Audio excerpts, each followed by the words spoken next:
ನಮಸ್ಕಾರ. ಕನ್ನಡ ಒನ್ ನ್ಯೂಸ್ಗೆ ಸ್ವಾಗತ. ನಾನು ನಿಶ್ಮಾ ಇರ್ಷಾದ್.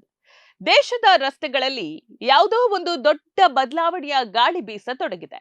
ಇಷ್ಟು ದಿನ ಜನರ ಮನಸ್ಸಿನಲ್ಲಿ ಕಟ್ಟಲಾಗಿದ್ದ ಭಯದ ಪರದೆ ಈಗ ಹರಿದು ಬಿದ್ದಿದ್ದು, ಆಡಳಿತಗಾರರ ಸುತ್ತ ಹೆಣೆದಿದ್ದ ಮಾಂತ್ರಿಕ ನಿಗೂಢತೆಯ ಗುಳ್ಳಿಯನ್ನ ಯುವ ಜನರ ಈ ಆಂದೋಲನ ಒಡೆದು ಹಾಕಿದೆ. ಅಧಿಕಾರದಲ್ಲಿದ್ದವರಿಗೆ ತಾವೇನು ಮಾಡಿದ್ರೂ ನಡೆಯುತ್ತೆ ಅನ್ನುವಂತಹ ಒಂದು ಅಹಂಕಾರ ಇತ್ತು. ಆದ್ರೆ ಕಾಕ್ರೋಚ್ ಜನತಾ ಪಾರ್ಟಿಯ ಅಡಿಯಲ್ಲಿ ಯುವ ಸಮುದಾಯ ಬೀದಿಗೆ ಇಳಿದಾಗ ಆ ಅಹಂಕಾರ ಕೊಂಚ ಮಟ್ಟಿಗೆ ಅಲ್ಲಾಡತೊಡಗಿದೆ. ಇದು ಕೇವಲ ಒಂದೆರಡು ದಿನದ ಪ್ರತಿಭಟನೆಯಲ್ಲ, ಬದಲಿಗೆ ದಶಕಗಳಿಂದ ಮೂಕನಾಗಿದ್ದ ಸಮಾಜ ತನ್ನ ಹಕ್ಕುಗಳಿಗಾಗಿ ಗಟ್ಟಿಯಾಗಿ ಮಾತನಾಡೋದಕ್ಕೆ ಶುರು ಮಾಡಿದ ಐತಿಹಾಸಿಕ ಕ್ಷಣವಾಗಿತ್ತು. ಈ ಯುವ ಸಮುದಾಯದ ಹೋರಾಟದ ಮುಂದಿನ ಭಾಗವಾಗಿ ಬರುವ ಸೆಪ್ಟೆಂಬರ್ 5ರಂದು ನವದೆಹಲಿ ಮತ್ತೊಂದು ಬೃಹತ್ ಪ್ರತಿಭಟನೆಗೆ ಸಾಕ್ಷಿಯಾಗಲಿದೆ.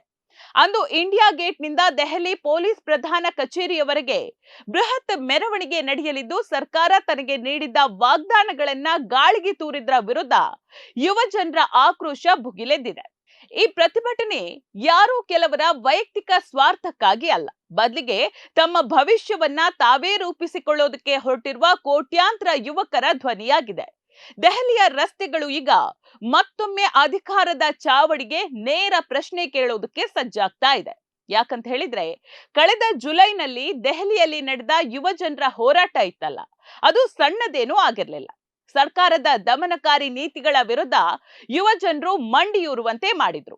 ನೀಟ್ ಪರೀಕ್ಷೆಯಲ್ಲಿ ನಡೆದ ಬೃಹತ್ ಅಕ್ರಮಗಳು ದೇಶದಾದ್ಯಂತ ಚರ್ಚೆಗೆ ಗ್ರಾಸವಾದಾಗ ಶಿಕ್ಷಣ ಸಚಿವ ಧರ್ಮೇಂದ್ರ ಪ್ರಧಾನ್ ರಾಜೀನಾಮೆ ನೀಡಬೇಕಾದ ಪರಿಸ್ಥಿತಿ ಬಂದೊದಗಿತ್ತು. 3 ವಾರಗಳ ನಿರಂತರ ಹೋರಾಟಕ್ಕೆ ಮಣಿದ ಸರ್ಕಾರ ತಾನು ಮಾಡಿದ ತಪ್ಪುಗಳನ್ನ ಒಪ್ಪಿಕೊಳ್ಳಲೇಬೇಕಾಯಿತು. ಇದು ಯುವ ಸಮುದಾಯದ ಒಗ್ಗಟ್ಟಿಗೆ ಸಿಕ್ಕ ಮೊದಲ ದೊಡ್ಡ ಜಯವಾಗಿತ್ತು. ಆದ್ರೆ ರಾಜೀನಾಮೆಯ ನಂತರ ಸರ್ಕಾರ ನೀಡಿದ ಇತರ ಭರವಸೆಗಳು ಕೇವಲ ಕಾಗದದ ಮೇಲಷ್ಟೇ ಉಳಿದು ಹೋಗಿದ್ವು. ಜುಲೈ 25ರಂದು ನಡೆದ ಸಂಧಾನ ಸಭೆಯಲ್ಲಿ ಹೋರಾಟಗಾರರ ಮೇಲಿನ ಮೊಕದ್ದಮೆಗಳನ್ನ ಹಿಂಪಡೆಯೋದಾಗಿ ಸರ್ಕಾರ ಮಾತು ಕೊಟ್ಟಿತ್ತು. ಆದ್ರೆ ತಿಂಗಳು ಕಳೆದ್ರೂ ಕೂಡ 2700ಕ್ಕೂ ಹೆಚ್ಚು ಎಫ್ಐಆರ್ಗಳನ್ನ ಹಿಂಪಡೆಯೋದಕ್ಕೆ ಸಾಧ್ಯ ಇಲ್ಲ ಅಂತ ಸರ್ಕಾರ ತನ್ನ ನಿಲುವನ್ನ ಈಗ ಬದಲಿಸಿದೆ. ಕೊಟ್ಟ ಮಾತಿಗೆ ತಪ್ಪೋದು ಸರ್ಕಾರಕ್ಕೆ ಅಭ್ಯಾಸವಾಗಿ ಬಿಟ್ಟಿದೆ ಅನ್ನೋದು ನಮ್ಗೆಲ್ರಿಗೂ ಗೊತ್ತಿರೋ ವಿಚಾರ.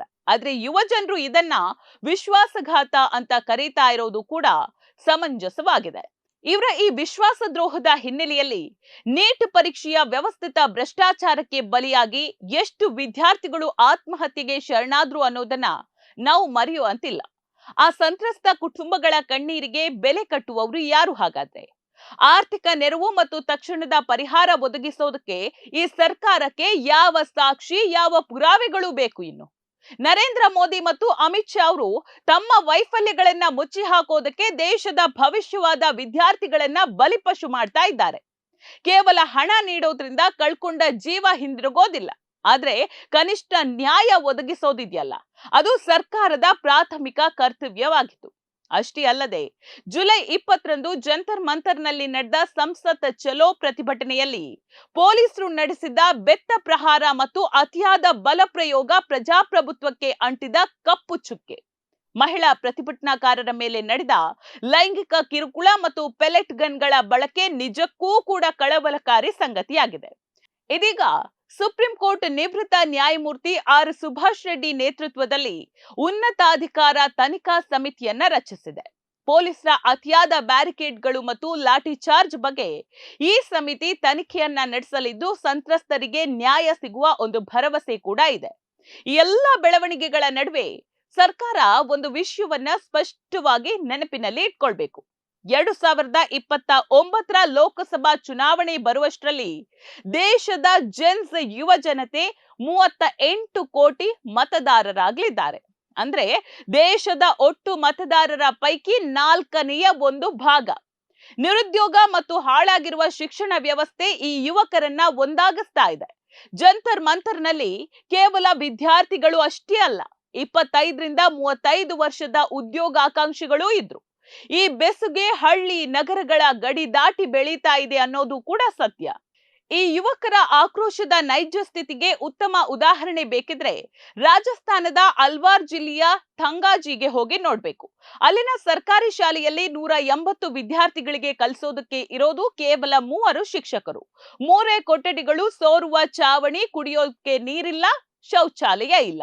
6ರಿಂದ 7 ವರ್ಷದ ಪುಟ್ಟ ಮಕ್ಕಳು ನಮಗೆ ಶಿಕ್ಷಕರನ್ನ ಕೊಡಿ, ಇಲ್ವೇ ಟಿಸಿ ಕೊಡಿ ಅಂತ ಹೇಳಿ ಬೀದಿಯಲ್ಲಿ ನಿಂತು ಪ್ರತಿಭಟಿಸ್ತಾ ಇದ್ದಾರೆ.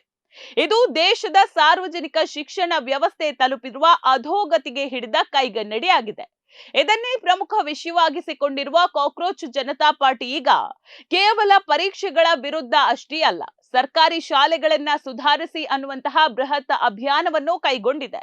ದನದ ದೊಡ್ಡಿಗಳಂತೆ ಮಾರ್ಪಟ್ಟಿರುವಂತಹ ಸಾವಿರಾರು ಶಾಲೆಗಳ ನೈಜ ಸ್ಥಿತಿಯನ್ನ ದೇಶದ ಮುಂದೆ ತಂದಿಟ್ಟಿದೆ. ಸಮಾನ ಶಿಕ್ಷಣವನ್ನ ನೀಡದೆ ಮೀಸಲಾತಿ ರದ್ದು ಮಾಡಿ ಅಂತ ಕೂಗುವ ಧ್ವನಿಗಳು ಎಷ್ಟು ಢಾಂಬಿಕ ಅನ್ನೋದು ಇದರಿಂದ ಬಯಲಾಗಿದೆ. ಪ್ರತಿಯೊಬ್ಬ ಮಗುವಿಗೂ ಗುಣಮಟ್ಟದ ಶಿಕ್ಷಣ ಸಿಗುವಂತೆ ಮಾಡೋದು ಈ ಆಂದೋಲನದ ಪ್ರಮುಖ ಗುರಿಯಾಗಿದೆ. ಹೀಗಾಗಿ ವೆಬ್ ಜಗತ್ತಿನಲ್ಲಿ ಹುಟ್ಟಿದ ಈ ಕಾಕ್ರೋಚ್ ಜನತಾ ಪಾರ್ಟಿ ಈಗ ನೈಜ ಜಗತ್ತಿನಲ್ಲಿ ಬೇರೂರ್ತಾ ಇರೋದನ್ನ ಮೋದಿ ಸರ್ಕಾರ ಹಗುರವಾಗಿ ಪರಿಗಣಿಸಬಾರದು. 1974ರಲ್ಲಿ ಜಯಪ್ರಕಾಶ್ ನಾರಾಯಣ್ ಅವರ ನೇತೃತ್ವದಲ್ಲಿ ಆರಂಭವಾದ ಯುವಜನ ಚಳವಳಿ 1977ರಲ್ಲಿ ಇಂದಿರಾ ಗಾಂಧಿಯವರ ಬಲವಾದ ಸರ್ಕಾರವನ್ನೇ ಉರುಳಿಸಿತು ಎಂಬ ಇತಿಹಾಸ ನಮ್ಮ ಮುಂದಿದೆ. ಸೆಪ್ಟೆಂಬರ್ 5ರ ಪ್ರತಿಭಟನೆ ಕೇವಲ ದೆಹಲಿಗೆ ಸೀಮಿತವಾಗಿಲ್ಲ. ಸರ್ಕಾರ ತಕ್ಷಣ ತನ್ನ ದುರಹಂಕಾರವನ್ನ ಬಿಟ್ಟು ಯುವ ಜನರ ಜೊತೆ ಮುಕ್ತವಾಗಿ ಮಾತನಾಡಬೇಕು. ಇಲ್ಲದಿದ್ರೆ ಈ ಆಕ್ರೋಶದ ಕಿಡಿ ಇಡೀ ದೇಶವನ್ನ ವ್ಯಾಪಿಸಲಿದೆ. ನೋಡ್ತಾ ಇರಿ ಸಮ ಸಮಾಜಕ್ಕಾಗಿ ಕನ್ನಡ ಒನ್ ನ್ಯೂಸ್. ನಮಸ್ಕಾರ.